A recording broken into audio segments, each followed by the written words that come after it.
In this video, we will be comparing Webull and Robinhood. Both Webull and Robinhood are popular trading platforms, but they cater to slightly different audiences. Webull is a communication-free trading platform designed for intermediate and advanced traders. It's known for its sleek, intuitive design and balanced ease of use with powerful features. Users particularly enjoy the seamless integration between the mobile app and desktop platform.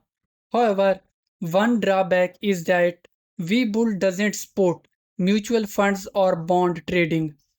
Robinhood, on the other hand, is a platform built for beginners and casual investors.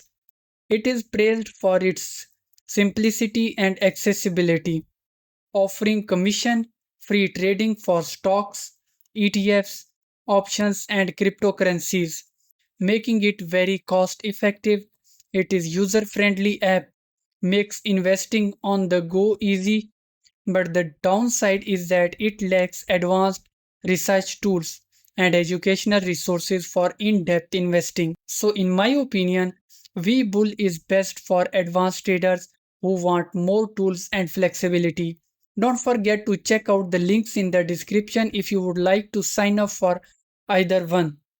Thank you for watching the video.